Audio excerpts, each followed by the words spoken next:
Hello everyone, welcome to IFS.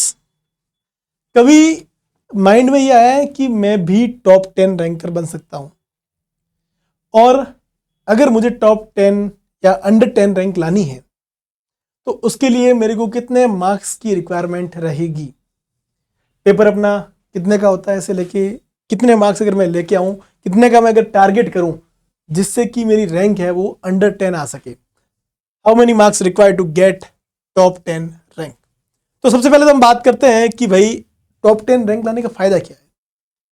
सबसे पहला फायदा ये है SPM fellowship, Shyama Prasad Mukherjee fellowship amount भी ज़्यादा है, तो पहला फायदा ये है। दूसरा, डायरेक्ट एडमिशन हो सकता है पीएचडी के लिए, क्योंकि दूसरों से आपके रैंक अच्छी है तो आपको मतलब है वो डायरेक्टली पीएचडी के लिए एडमिशन मिल सकता है।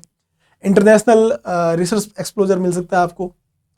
नेशनल लेवल रिकॉग्नाइजेशन तो मिलेगा ही मिलेगा, और आपकी सीवी और स्ट्रांग होगी, है ना। तो ये सारे बेनिफिट्स है, और पीएमआरएफ के लिए भी आप एलिजिबल हो जाओगे, प्राइम मिनिस्टर रिसर्च फेलोशिप के लिए, जिसमें 80,000 फेलोशिप है।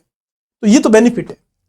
अब कितने मार्क्स अपने को लाने होंगे, तो अपने सीधी सी बात है कि पार्ट ए अपने 30 मार्क्स का आता है, पार्ट बी आपका 70 मार्क्स का आता है, और पार्ट सी आपका 100 मार्क्स का आता है ना।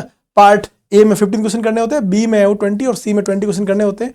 नेगेटिव मार्किंग आपको पता है कि 0.5 पार्ट ए के लिए नेगेटिव मार्किंग होती है, पार्ट बी के लिए 0.875 और पार्ट सी के लिए 1.25 नेगेटिव मार्किंग होती है।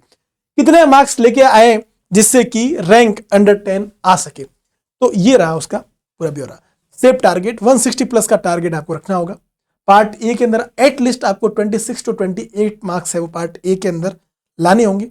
पार्ट बी के अंदर एटलीस्ट 55 टू 60 मार्क्स लाने होंगे, और पार्ट सी के अंदर आपके 81 टू 85 मार्क्स है वो पार्ट ए के अंदर होंगे। तब जाके आपके जो मार्क्स है वो 60 प्लस आएंगे, मतलब 160 टू 173 के आसपास। जो 172 है वो पिछली बार है वो फर्स्ट रैंकर था, तो 162 टू 173 के आसपास अगर मार्क्स आपके आते हैं इनको ऐड करने पे, तो आपकी रैंक है वो अंडर 10 हो सकती है। तो सपना है, अगर क्वेश्चन कभी माइंड में आया है कि मैं भी टॉप रैंकर रहूं, मैं भी फर्स्ट रैंकर रहूं, मेरी भी रैंक अंडर 10 हो, क्योंकि अंडर 10 रैंकिंग तो आती है सबकी, है ना। सबकी नहीं, मतलब किसी ना किसी स्टूडेंट की आती है ना। फर्स्ट रैंक भी आती है, सेकंड भी आती है, थर्ड आती है, 4th 6th 7th 8th 9th 10th, तो मतलब ये 10 रैंक आती तो है।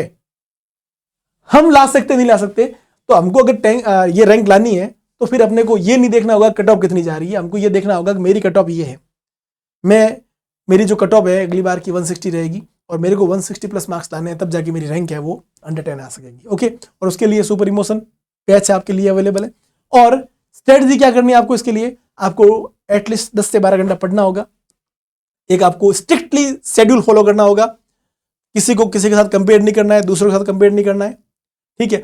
और have faith and carry on the hard work, खुद पे ट्रस्ट होना चाहिए, और हार्ड वर्क से ही ये पॉसिबल है। तैयार है आपके लिए सुपर इमोशन 7.3 बैच, जो कि स्टार्ट हो रहा है 16 मार्च से। एक्सक्लूसिव लाइव बैच है। अभी टीम इंडिया की जो ये T20 वर्ल्ड कप जीतने की खुशी में आपको 30% का यहाँ डिस्काउंट भी मिल रहा है फ्लैट। तो इस डिस्काउंट का बेनिफिट लेते हुए आप इस 16 मार्च के बैच में ज्वाइन करके अपनी रैंक है वो फिक्स कर सकते हैं। अपने दोस्तों के साथ वीडियो जरूर शेयर करें, और ये स्ट्रेटजी है वो जरूर फॉलो करें। अगर आपको रैंक लानी है तो टारगेट रखिएगा कि 160 प्लस मार्क्स में लेके आऊँ। Okay, thank you so much, thank you.